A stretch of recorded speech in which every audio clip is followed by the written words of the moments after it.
Good morning, good evening, good afternoon. Welcome aboard the MAX Afterburner podcast, incredibly special edition because we have an awesome guest today.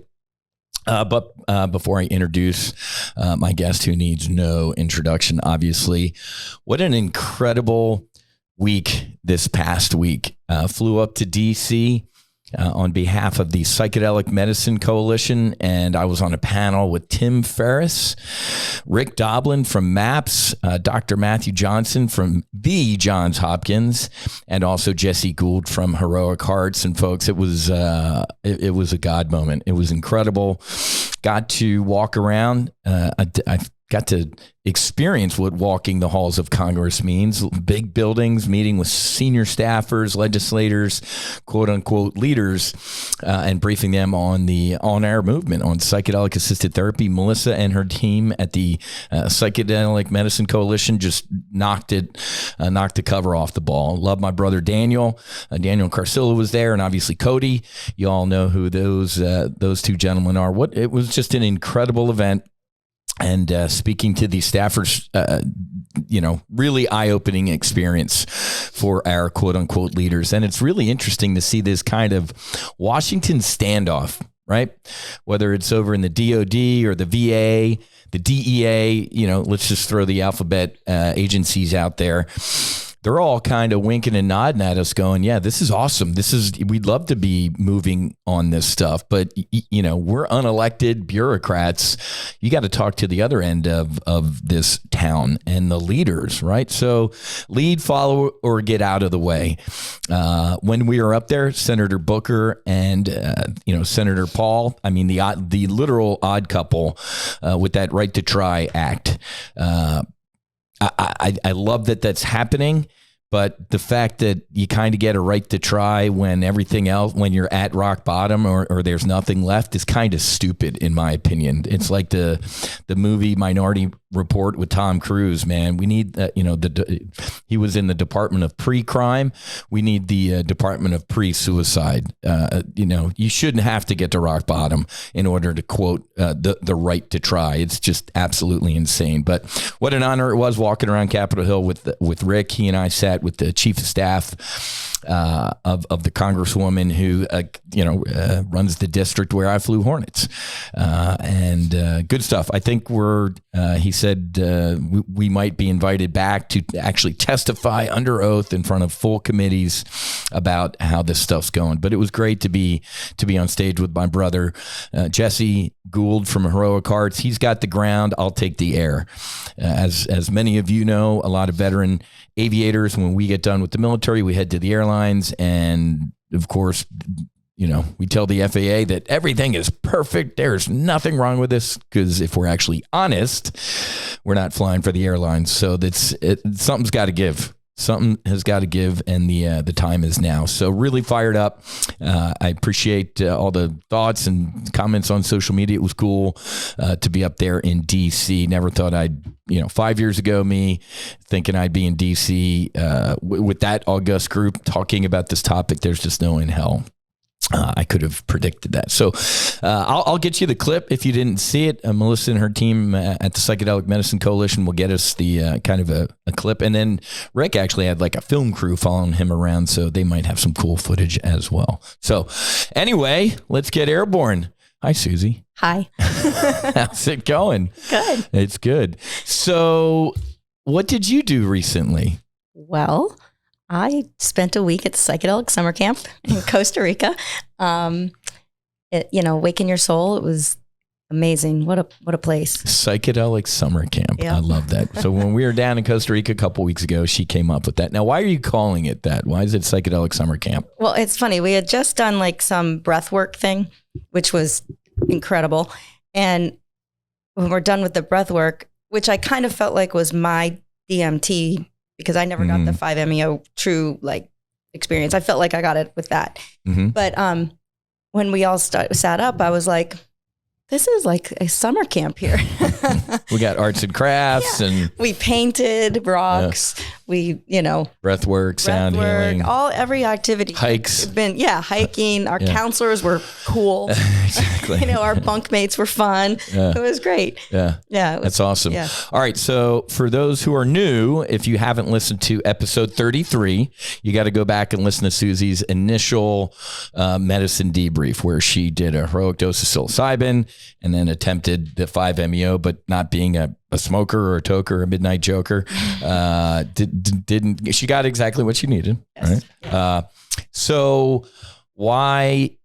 So, people are like, well, she did the medicine already. Why would she have to do it again? So why Iboga and why Costa Rica? So I kind of thought that too. Like, am I doing this again? Yeah. But, they say there's more layers, and, like we discussed, I don't know how many more layers there really are. It's not like we're going to find some unknown about, like something that we didn't know about. It's not going to appear, Yeah. But I know that I still had some stuff I needed to let go of or like heal from. Cause the psilocybin was a lot of healing, and I moved from a lot of stuff. And I thought even going into the Iboga that I was like, I'm fine. I already let go of all this stuff. And then when I was in it, I'm like, maybe not. Maybe there's some stuff I need to still let go of. Okay. Yeah. So at a strategic level, the heavy lifting, you think there was some good cleansing and cleaning with the psilocybin, but there was something hanging. Yeah. Okay. Yeah. All right. So let's get in. So that's awesome at a strategic level. Let's kind of get into the tactics. So obviously, hopefully you listened to my last podcast. I did. Good. The chewing.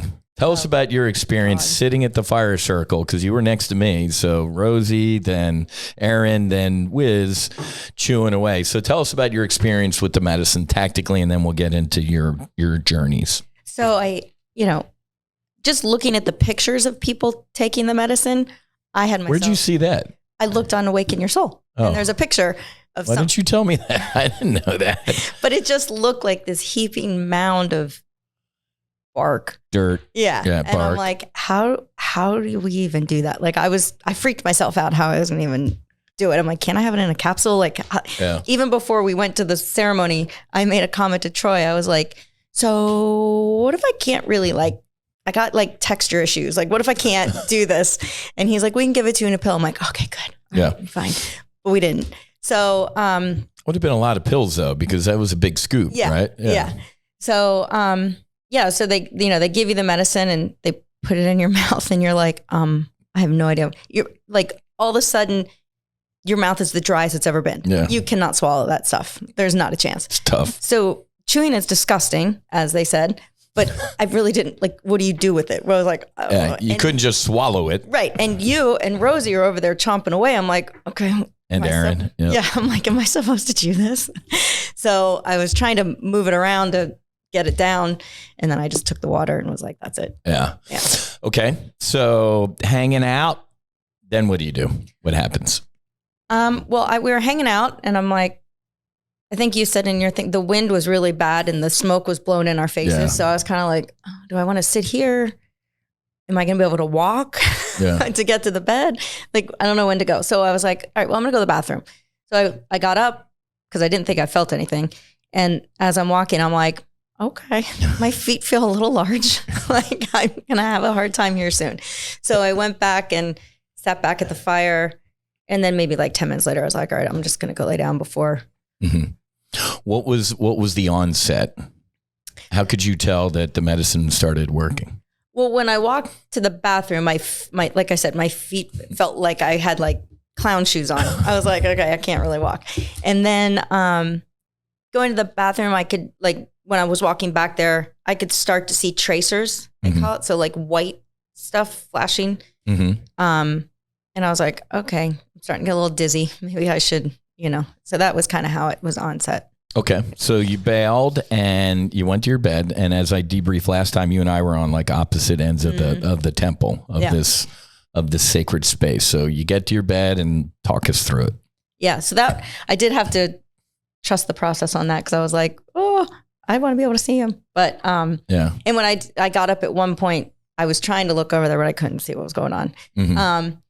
yeah, so, lay down, put your eye mask on and try to get comfortable, settle in, try not to be nervous. Like every single thing that happens, you're like, is that it? Yeah. Is it starting? Yeah. So then the Bowitti music is a lot. And I started thinking that there was people talking all around me. And I was like, oh, okay, there's lots of people. There's nobody here. So yeah. You were hearing voices. Yeah. So we're hearing voices. And then I started, one of my intentions was to look within myself and go, why am I always struggling with, was that good enough? Or did I do this right? Or, when it's right, it's what happened. It's how it is. Right. So I wanted to see why I do that to myself. So when I think the medicine really started to hit, I started getting all this chatter in my head, all negative thoughts. Like it was pretty rough. And it was just any bad thing somebody ever said to me, or worrying about our kids or, anybody. I checked in with the kids before, but Matthew was going to a Panthers game. So I hadn't checked in with him. So that's the one that stuck in my head because I didn't check in with him. So I'm like, what if something happens? What if he gets in a car accident? What if this? What if that? Yeah. And then finally I was able to step outside of myself and go, why are you doing this to yourself? Like, stop.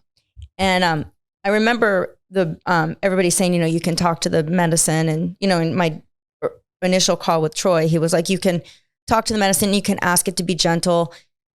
You can drive this thing. And I was like, okay. Cause I wasn't feeling like I was driving anything. I was just like a passenger. I was like, how do I stop this? Yeah. So, I kind of got myself together and I was like, I said to the medicine, please be gentle, but show me what I need to see. And, I trust the process here. And then this white face comes out and like right in front of me. And it looked like an angel or Mary or something. And it had the most calming look on its face. And then it went away. Wow. And I was like, okay, I think that was it telling me, okay, we'll stop the chatter, but you have to stop the chatter. Wow. So, so then it was fine. I saw, after all that, I would see like, I saw pictures of myself from a baby, which they say I always think it's funny with the medicine, how they say people see this and like a lot of people see it. So it's definitely within the medicine, right? True. Because you saw faces too, like ancestors and stuff. I did. Yeah. So, I saw myself as a child and then all the way up until now and just all happy, like just happy and everything's great. Like, and then I saw my parents and, then it was kind of weird because I saw my mom and dad and then I saw just my mom by herself and that was kind of sad. No idea what that means, but it was just weird. And then I just felt like it got a lot more peaceful. Okay. Yeah.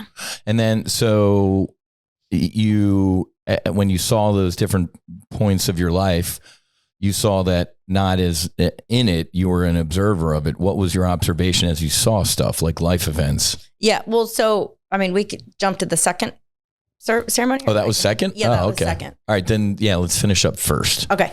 Yeah. So, it was just kind of a lot of that, just a lot of, spirit, God telling me to trust myself, be more present.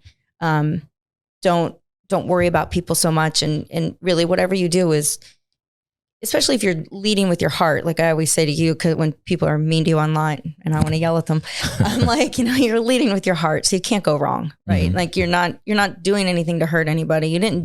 If you did something that didn't work out, it's not like you did it maliciously. So you can't beat yourself up over it. Really. So, I just got a very, it was very calming after that. But my head hurt, my stomach hurt. Well, tell us about how you felt. And then you did a little bit more, right? So talk us through that. So I was feeling like, when I thought I heard people talking all around me and then the Bowitti music, I don't remember if you talked about this, but it sounded like there was two guys standing behind us and they were like, talking at the end of forth. Yeah. And at the end of the song, they'd have a conversation. Then it was like the mic dropped or something. I'm like, what is happening? Like, where are these people? And there's nobody here. So it was weird. But I lifted up my eye shades and I could see like energy all around the floor. And I could see like, a lot of flashing or tracers, they call them, I guess. Like I could see the energy. And then at one point, Anthony comes over and he asked me if I want more medicine, and I'm thinking, not really. But they said before, if he comes to ask you, it's because he knows that you maybe need more. So I'm like, okay, we're trusting the process. We already said that to the medicine. I'm going to keep my word here. Allow. So I'm like, okay. Surrender. So I sit up, and then I was really dizzy. And so I said to Maya, I'm like, I'm really dizzy. But anyway, when Anthony came up to ask me for more medicine, he's like, Suzi, it's Anthony. And I had my eye mask on. And I'm like, I know, I can see you. I could see him like I didn't have a mask on, like through my third eye. It was, if somebody else said that to me, I'm like, you're crazy. Like that doesn't happen. But I could see exactly him and Troy standing right there. Yeah. No, the eye mask, I mean, you can't, if you put it on, even in broad daylight, there's not a ray of light that comes in. So it's a blackout mask. So the third eye is absolutely activated and you could see them. Yeah. That's incredible. Yeah. So I said to Anthony, so when he said, Suzi, it's Anthony, would you like more medicine? I'm like, I know, I can see you. He goes, well, I guess it's working. Like, maybe you don't. So I told him I was a little dizzy, and he left, and I was like, oh, he's not coming back. Well, and he came back with less than I think he had before. And so I took it because I'm in for the nice job. Here. You're such a trooper. So, and then, so, I mean, and then it was just more of the, of the same. It didn't really feel like it made it more intense or less intense. Yeah. So, I mean, but it was, yeah. All right. So sunrise starts happening. How do you know you're kind of on the downside of it? Well, when the ayahuasca music comes on, it's like, oh my God, you feel like you're in the middle of a race, right? And you're like halfway home. Yeah. And then, when the sun came up and you start hearing the birds, you just kind of, you feel like you could take your eye mask off. Although I left mine on for a while longer because I was still very dizzy and I was seeing tracers and my eyes I could see energy. It was crazy. And my head hurt and my stomach hurt really bad. But I didn't purge. I wanted to, but I just didn't. Why? Well, yeah. So when I walked back to the room,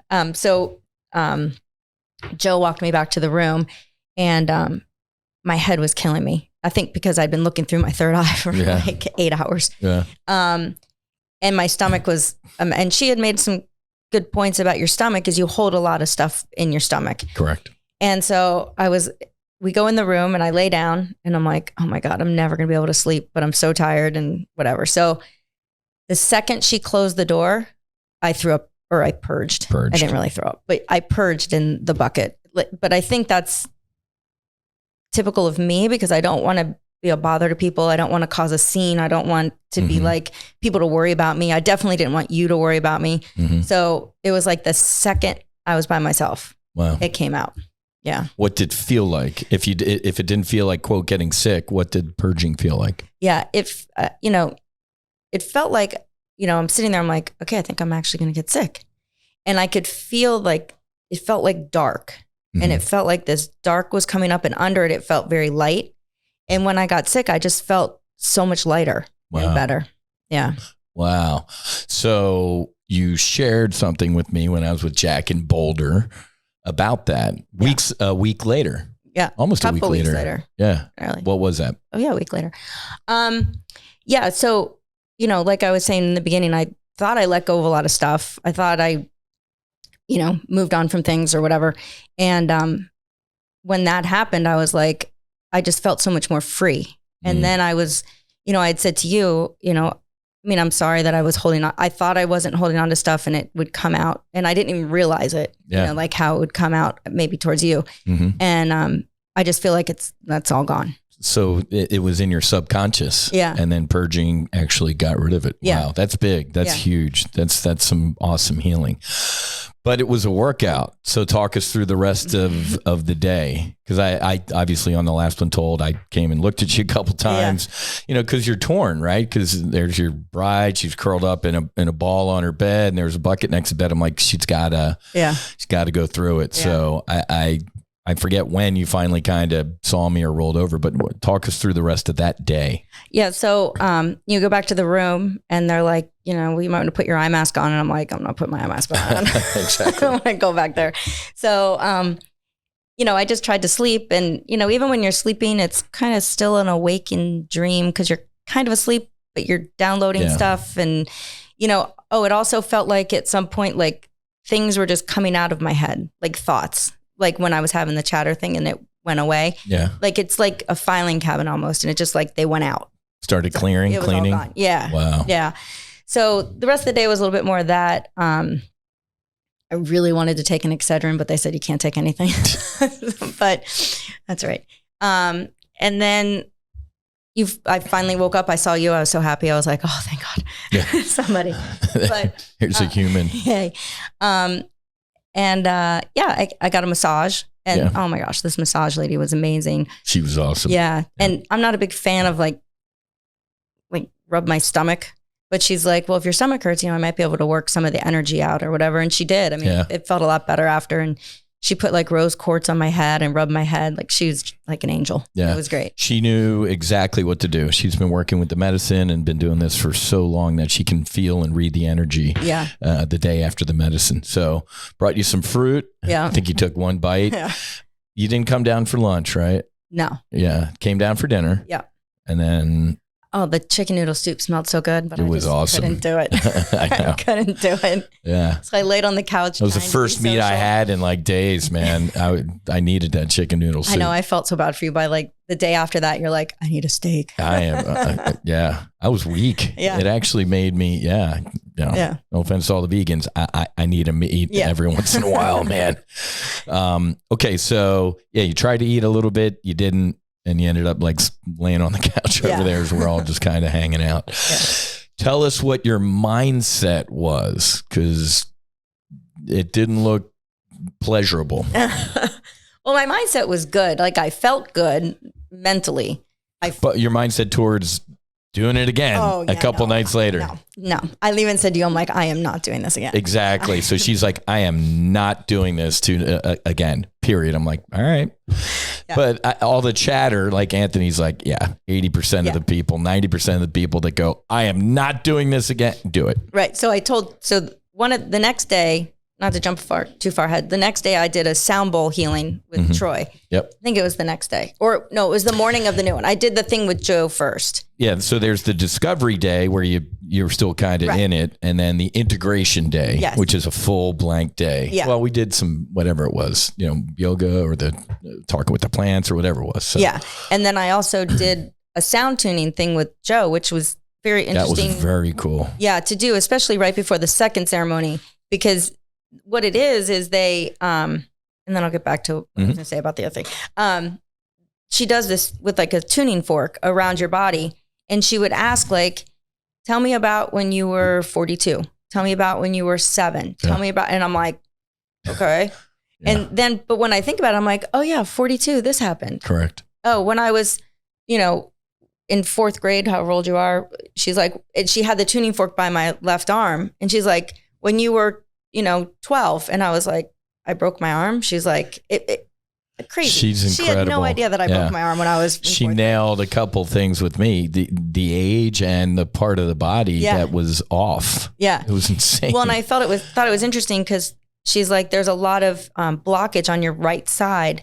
And that's where you would hold like resentment or like you haven't been able to speak your truth to males. Yeah. And I was like, she's like, do you have a problem with your dad? I'm like, no.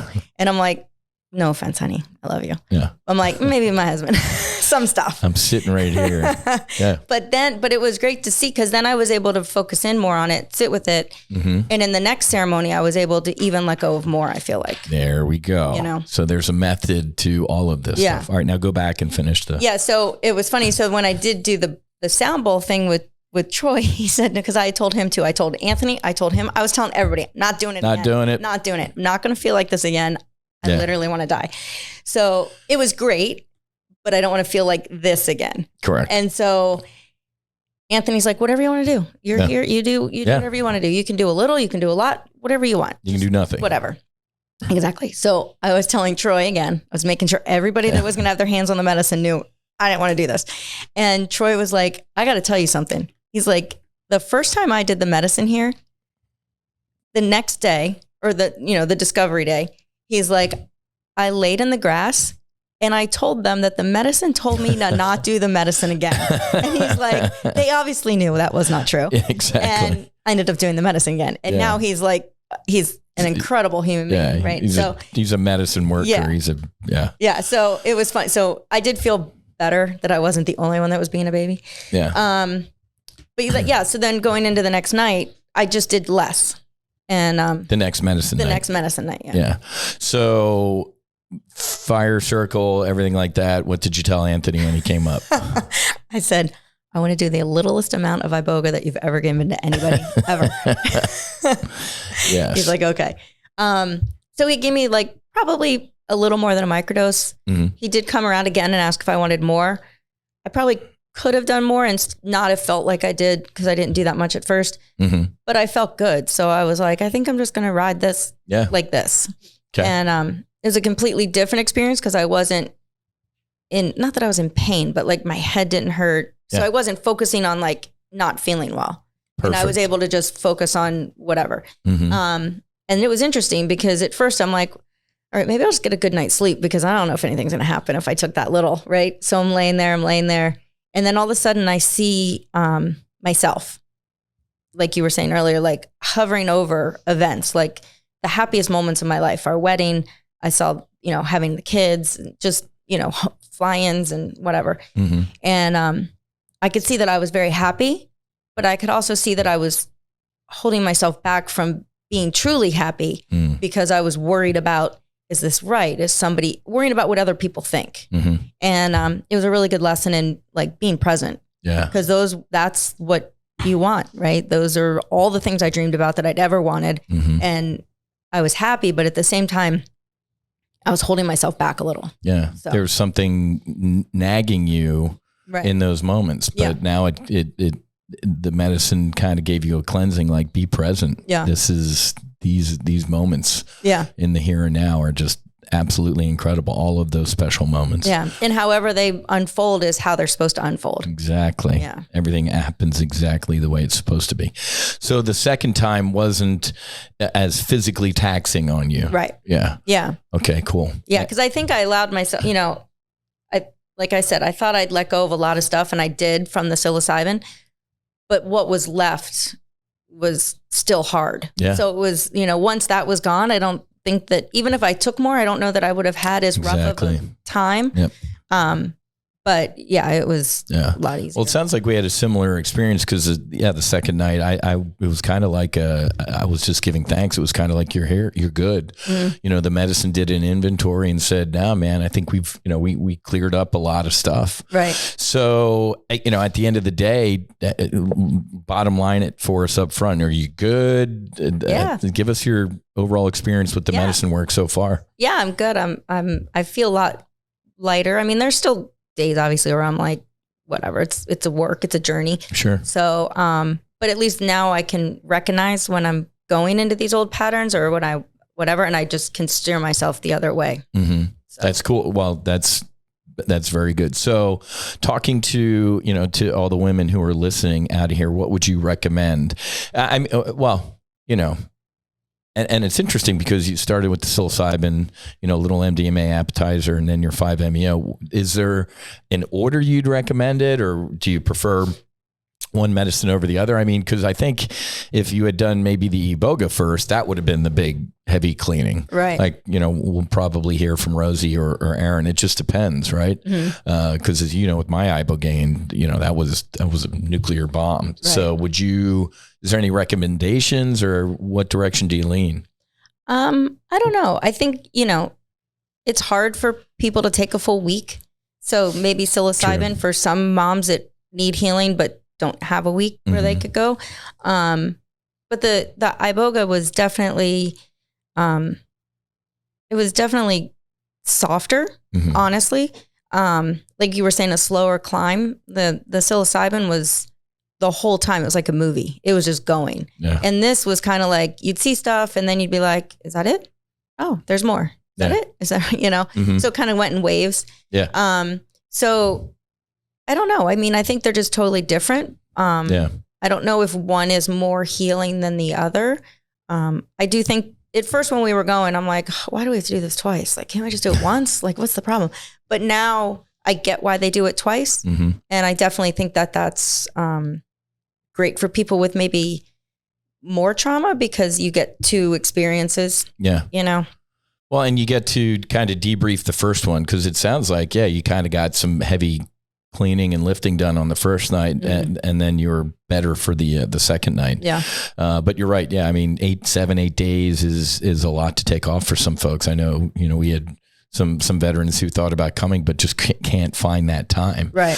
But that's another plug why I was in Washington, to heal Americans in America. I mean, I love Anthony, and there's always going to be a need for Awaken Your Soul. Right. I mean, I love to go into Costa Rica, going to the beach and doing stuff like that. The summer camp. Yeah. Psychedelic summer camp. I think we're going to go back in May because, and I shared this on my Instagram the other day. It was a great article in Double Blind magazine about how the DEA is essentially the arbiter of religions now, which it's obscene. Yeah. It's obscene that the DEA kind of, the First Amendment to the Constitution is religious freedom, man. We fought a war to start this country based on it, and the DEA kind of inserting themselves like, well, you're not allowed to practice it the way you want. I mean, as you know, with me, I've never been more spiritual in my life. So we got to bring this to America. Yeah. It was so interesting walking around Capitol Hill and using that common sense phrase and the way it went over. I'm like, hey,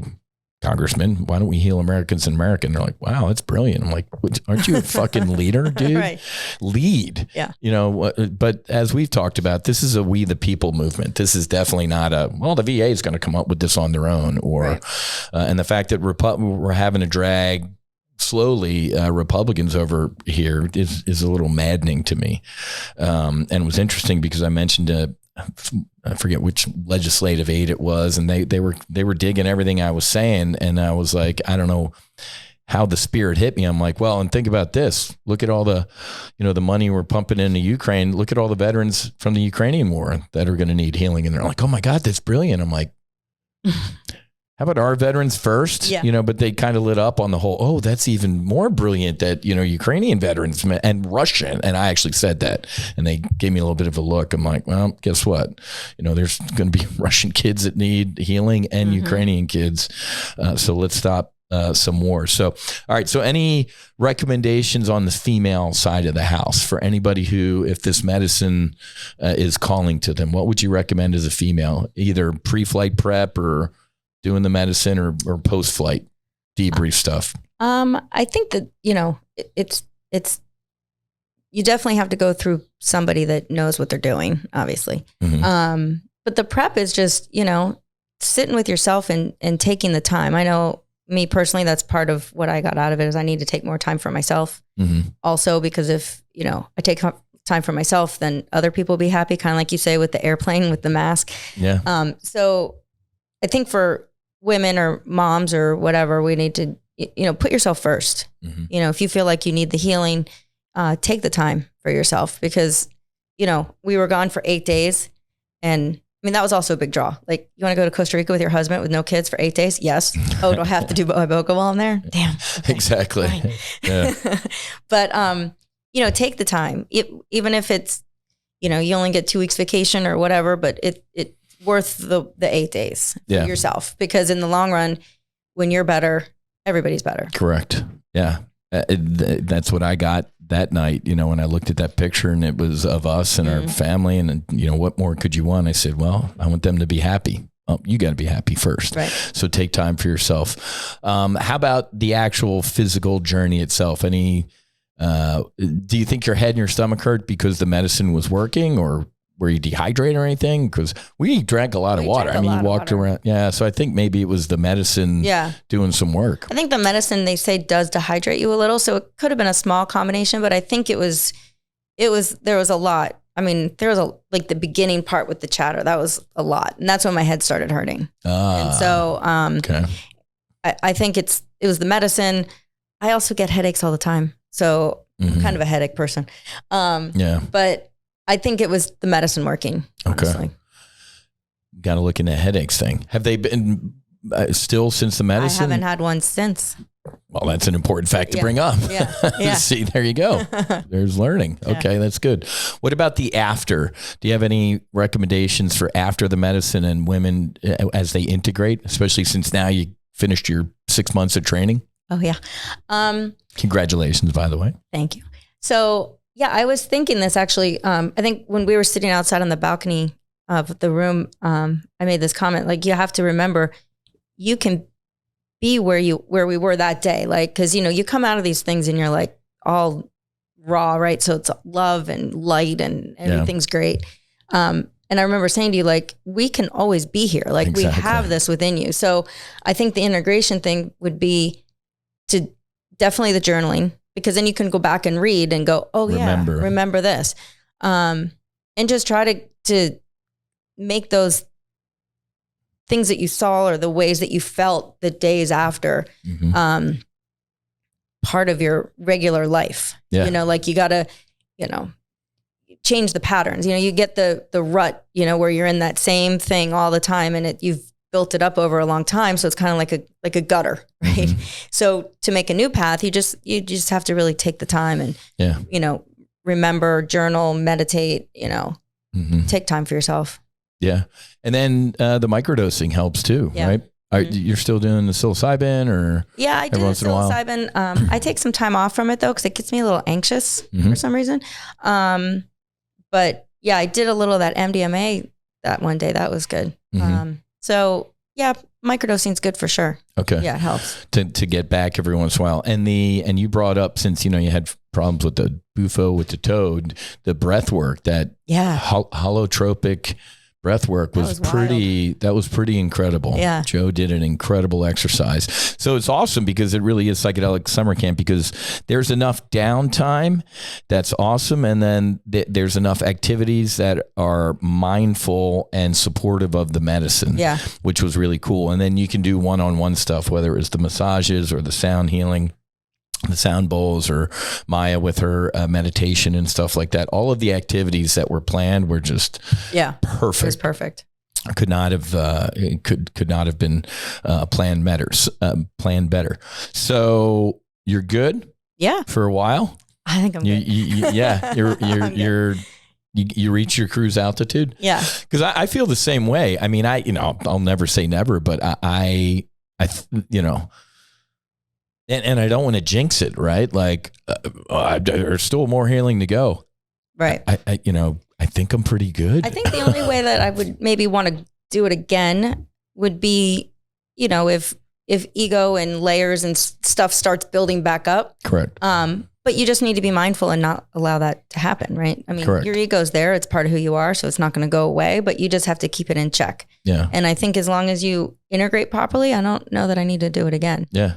No, like you said, the knock the rust off would be, I would consider doing it again as a knocking the rust off, kind of like Marcus and JT and the guys were talking about, hey man, maybe an annual knock the rust off, but even if that's not needed, maybe, 3, 5, whatever it is. But at this point, I feel pretty damn good. And that's a blessing, folks. I mean, Suzi and I are kind of leading with our heart and our truth. It's certainly hasn't been the smoothest of journey, but it's also been incredible, right? And the fact that she and I are sitting here talking that healing is possible. Healing is, and obviously, to get this out of the way, you don't need to do the medicine to heal. Right. You could meditate, you could walk on the beach, you could just sit and talk, whatever it is, insert here what you can do. But for radical trauma, this is a way to go. Right. Not for everybody, and not, I'm not pushing this on anybody, but if our experiences, our journeys can help people out, man, there's hope for you, type of thing. Right. Yeah. Matt Cardone had a good, he does, meditation. He taught us the meditation techniques. He had a good, point when I had my meetings with him 2 years ago now. Yeah. Cause we were talking about the medicine, cause I was getting ready to go to Mexico, and, he was like, the medicine is like taking a helicopter to the top of the mountain, but it's how you get down again. You can walk up the mountain yourself. You don't need the medicine to get to the top of the mountain. Correct. But it is a gift to get right to the top and get the healing. But then you still got to get down. So you got to figure out how you work with it. So the integration, I think, is key. I love that. That's a great analogy. But again, these medicines weren't made in a lab. God put these on this planet millions of years ago, and humans have been using them for thousands and thousands of years for healing. Right. Except, of course, in the United States, thank you, Richard Nixon and Republicans and the war on drugs. But this is changing. Yeah. Hanging out with Rick this week, Rick Doblin was just made my heart smile. And it's interesting because listening to Rick as he talked to, I sit right next to him with the chief of staff. And when he gets going, he's good because he's like, psilocybin, Ibogaine. And he's like, it was funny because he and I was sharing my Ibogaine experience in Iboga with these lawmakers. And the reason MDMA is kind of going first is because it was 1985, it was still legal, right? So it's kind of the easier one, quote unquote, the layup. It's the psilocybin, the Ibogaine that's going to be a little bit tougher. Right. When I start briefing lawmakers I was lying on my back for 10, 12 hours type of thing. People start, getting it. But the MDMA, the heart opener, a couple hours, blah, blah, blah. He said this time next year, he said Q2 of next year, from his mouth to God's ears, back to therapeutic use and getting rescheduled. He said the FDA has been doing great. He's we don't want to jinx it, and especially the results from the studies and all sorts of stuff. It's just blowing it off the chart of healing, which it's needed, folks. This is the world, our country's unfortunately heading towards the shitter. The world's just rapidly, whether it's Ukraine, Russia, Israel, Iran, China, Taiwan, you just can't. The rise of these healing medicines, man. Let's turn warriors into peacemakers, and everybody can heal. I mean, Suzi's a military spouse, a veteran spouse, but our mission objective at No Fallen Heroes is to heal everybody, not just veterans, first responders, or their family members, but everyone. So I'm really excited. I'm so proud of you for stepping up and into the medicine. Why don't you summarize everything, since I was just rambling for a bit? And then we'll go get lunch because I'm hungry. Well, first of all, I wanted to say this earlier and I forgot. It was super humbling being with the group that we were with too. Oh my God. Especially as a spouse, right? So, I mean, like you always say about like trauma shaming, nobody's trauma shaming anybody, but me sitting next to these two badass women and Smurf and I'm like, what am I here for? Like, what are you complaining about? Like, right.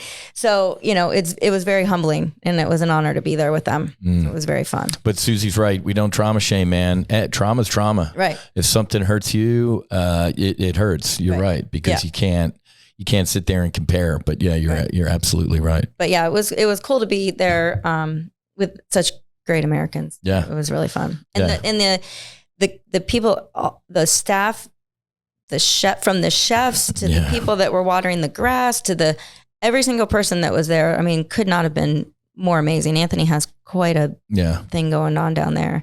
Yep. And I just think, like you were saying about MDMA, the hard thing for the Iboga will be like, when you go to the FDA and you're like, so this guy is just going to decide how much you get by the way you look or your energy he feels, they're going to be like, yeah, okay. Yeah, unfortunately, hopefully in our lifetime, we will be able to see. I think it's going to go MDMA, psilocybin, and then I don't know if Iboga or Ibogaine is ever going to. Yeah. That you actually have to put some money into some studies behind it. I mean, Ibogaine was legal up until, I forget what Rick said, like recently type of thing. And there's so much ritual, like, the shakers, you talked about that where they're shaking the shakers and I'm like, this is weird, but it makes the medicine start. It activated. You can feel it. And so to keep all the traditions and stuff, I think it would be hard. You can't do that in a clinic. Yeah. The folks who are trying to take the psychedelic out of psychedelics, I don't know how you do that. I get with the Ibogaine for heroin addicts and stuff like that, because the neuro Ibogaine stays in your body for a while, which is great. You can do that in a controlled setting, like in a lab or in an office or something. Yeah. But I feel like the Iboga is very, you got to respect it, right? It's been around. It's the tree of knowledge, right? Yeah. It's like been around forever. Correct. And, with all the rituals,